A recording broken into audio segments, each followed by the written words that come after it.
اور کاش तुम उस वक्त की कैफियत देखो जब फरिश्ते काफिरों की जानें निकालते हैं कि उनके चेहरों और पीठों पर मारते जाती हैं और कहते हैं अब आग के अजाब का मजा चखो।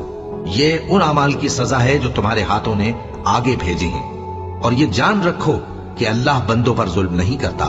जैसा हाल फिरौनियों और उनसे पहले लोगों का हुआ था वैसा ही इनका हुआ कि उन्होंने अल्लाह की आयतों से कुफ्र किया तो अल्लाह ने उनके गुनाहों की सजा में उनको पकड़ लिया। बेशक अल्लाह जबरदस्त है, सख्त अजाब देने वाला है।